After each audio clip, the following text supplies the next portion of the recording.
selalu dalam keadaan sehat dan dalam lindungan Allah Subhanahu wa Ta'ala.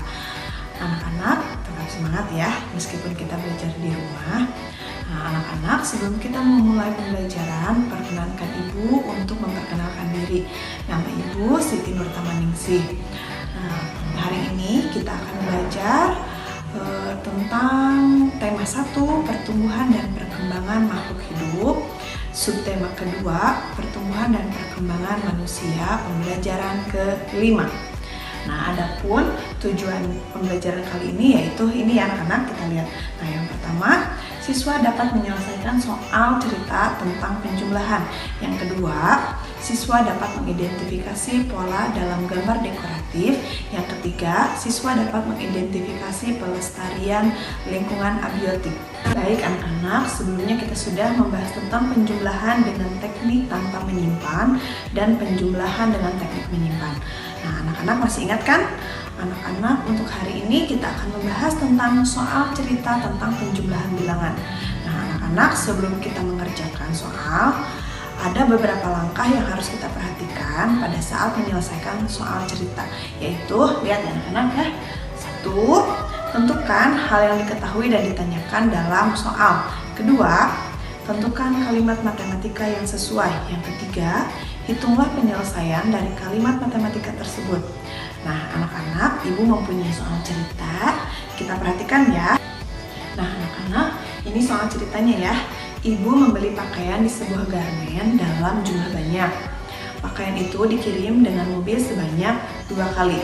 Kiriman yang pertama sebanyak 1.150 pakaian dan kiriman yang kedua sebanyak 1.550 pakaian. Berapa jumlah pakaian yang dibeli Ibu? Nah, anak-anak, sebelum kita menyelesaikan soal cerita yang tadi Ibu bacakan, ingat kembali ya, langkah-langkah yang harus kalian perhatikan yaitu tentukan terlebih dahulu yang diketahui dan ditanyakan. Dalam soal diketahui adalah kiriman pertama yaitu sebanyak 1.150 pakaian, kiriman kedua sebanyak 1.550 pakaian. Untuk yang ditanyakannya yaitu jumlah pakaian yang dibeli Ibu. Nah, anak-anak, cara penyelesaiannya yaitu dengan penjumlahan dengan cara bersusun pendek. Masih ingat kan anak-anak? Perhatikan ya anak-anak. Nah, anak-anak, kita tulis ya. Kiriman yang pertama itu sebanyak 1.150 dan yang kiriman kedua itu 1.550. Nah, lalu kita tarik garis dan beri tanda tambah ya. Anak-anak, yang pertama dijumlahkan adalah angka paling belakang ya, yaitu angka 0. 0 ditambah 0 sama dengan 0. 5 ditambah 5 sama dengan 10. Nah, anak-anak, untuk angka 10 itu jangan ditulis dua-duanya di bawah ya, tapi angka 0-nya di bawah. Nah, yang angka 1-nya disimpan di angka 1. Jadi, 1 ditambah 1 sama dengan 2. 2 ditambah 5 sama dengan 7. Kita lanjut ya anak-anak ya. Nah, yang 1 tambah 1 sama dengan 2. Jadi jumlah pakaian yang dibeli Ibu adalah 2.700 pakaian. Bagaimana anak-anak, sudah mengerti? Nah, hebat, pasti kalian pada mengerti ya anak-anak ya. Baiklah anak-anak, kita lanjut ke materi selanjutnya tentang pola dalam gambar dekoratif. Anak-anak, sebelumnya Ibu sudah membahas ya tentang gambar dekoratif. Ada yang masih ingat apa sih gambar dekoratif itu? Ya, betul ya anak-anak. Gambar dekoratif adalah dengan corak dekor atau hias berupa tumbuhan, hewan, bahkan manusia yang sudah dimodifikasi sehingga tidak mirip dengan bentuk aslinya. Nah, anak-anak, untuk hari ini kita akan membahas tentang pola dalam gambar dekoratif. Unsur-unsur seni rupa dapat diolah menjadi suatu pola yang indah. Dalam gambar dekoratif terdapat 2 pola gambar, yaitu yang pertama pola sederhana dan yang kedua itu adalah pola rumit. Nah, apa sih yang dimaksud dengan pola sederhana? Nah, pola sederhana sering disebut juga pola dasar. Pola sederhana dibentuk digabung unsur-unsur seni rupa seperti garis dan bidang latar. Nah, anak-anak, berikut contoh pola sederhana. Di situ ada lingkaran, persegi, persegi panjang, segitiga, jajar genjang, trapesium, dan belah ketupat. Nah, itu contoh dari pola sederhana. Sedangkan pola rumit adalah gabungan dari beberapa pola sederhana. Pola dasar atau pola sederhana yang sudah ada dapat digabung menjadi pola baru. Anak-anak, untuk contoh pola rumit ada di samping ya. Nah, ini contoh sebagai pola rumit ya anak-anak. Bagaimana? Anak-anak sudah mengerti ya tentang pola sederhana dan pola rumit? Ya, hebat. Kalian sudah pada mengerti kan? Baiklah, kita lanjut ke materi PLH tentang usaha melestarikan lingkungan abiotik. Sebelumnya kita sudah membahas tentang usaha melestarikan lingkungan biotik ya anak-anak.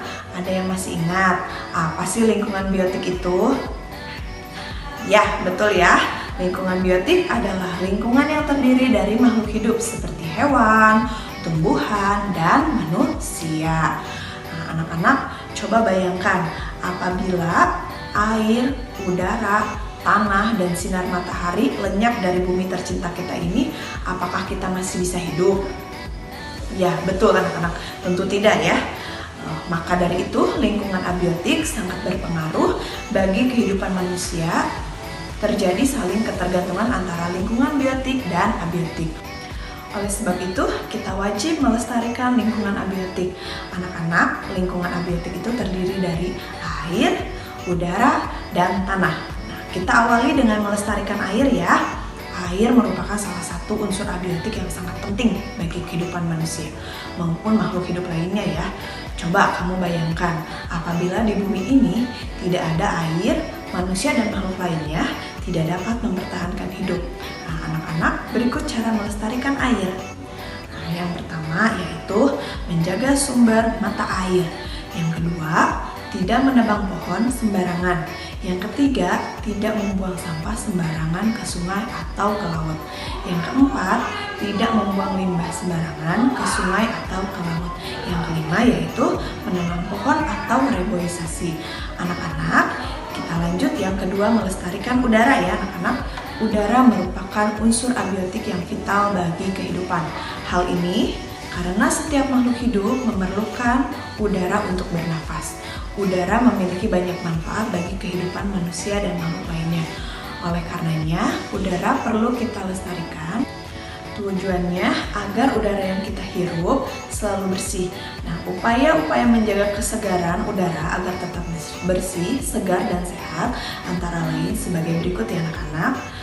Yang pertama, menggalangkan penanaman pohon ataupun tanaman hias di sekitar kita.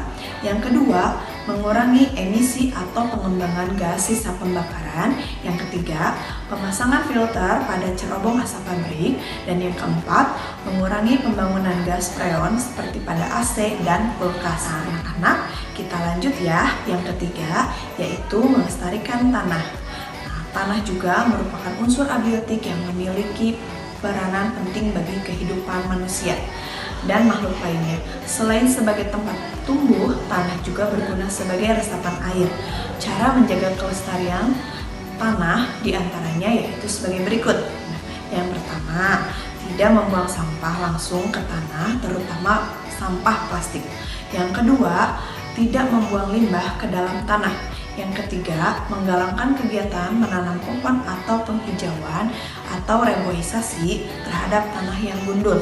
Yang keempat, untuk daerah perbukitan atau pegunungan yang posisi tanahnya miring, perlu dibangun terasering atau sengkeda. Baik anak-anak, hari ini kita sudah belajar, yaitu yang pertama, cara menyelesaikan soal cerita pada penjumlahan.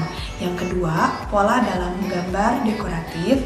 Dan yang terakhir, yaitu yang ketiga, usaha melestarikan lingkungan abiotik. Anak-anak, untuk tugasnya sudah ada di modul ya, jangan lupa dikerjakan dan dikumpulkan pada gurunya masing-masing. Baik anak-anak, mungkin cukup sekian pembelajaran dari Ibu. Semoga pembelajaran hari ini bisa bermanfaat untuk kalian dan dapat dipahami ya. Anak-anak, jangan lupa selalu jaga kesehatan ya. Sampai jumpa di video pembelajaran selanjutnya ya. Terima kasih. Wassalamualaikum warahmatullahi wabarakatuh.